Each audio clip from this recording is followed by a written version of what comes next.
తెలంగాణ రాష్ట్రంలో సర్పంచ్ ఎన్నికల తేదీ దగ్గర పడే కొద్దీ అభ్యర్థుల ప్రచార హోరు ఊపందుకుంది. కామారెడ్డి జిల్లా మిక్నూరు మండల కేంద్రంలో సర్పంచ్ అభ్యర్థిగా పోటీ చేస్తున్న ప్రవళిక భాస్కర్ తమ ప్రచారాన్ని హోరెత్తిస్తున్నారు.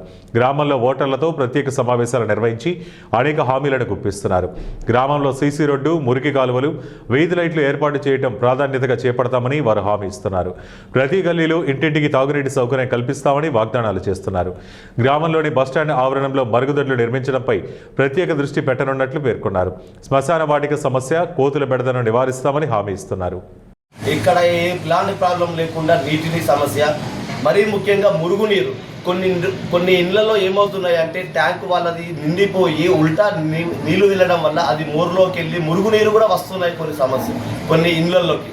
అలా వాళ్ళు జబ్బులు చేయడం కానీ, రోగాల పడడం కానీ చాలా ఇబ్బందులు పడుతున్నారు. అలాంటి సమస్యలు లేకుండా మేము పరిష్కరిస్తాము.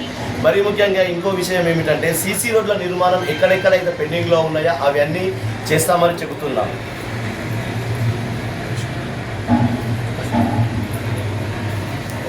ఈ కాలువల ఏర్పాటు మరియు వాటి శుభ్రత. ఇక్కడ ఇంతకుముందు పాలకులు సగం పనులన్నీ ఆపేశారు.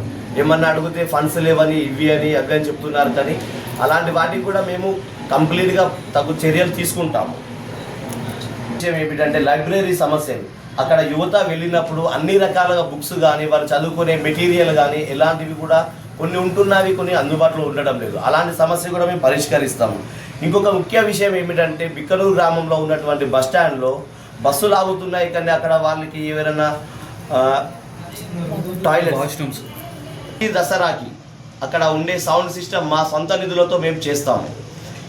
మా సొంత ఖర్చులతో డీజే సౌండ్ సిస్టమ్ అవన్నీ మేమే. మరీ ముఖ్యంగా ఏంటిదంటే శ్మశాన వాటికల్లో ఎన్ని ఇబ్బందులు ఉన్నాయో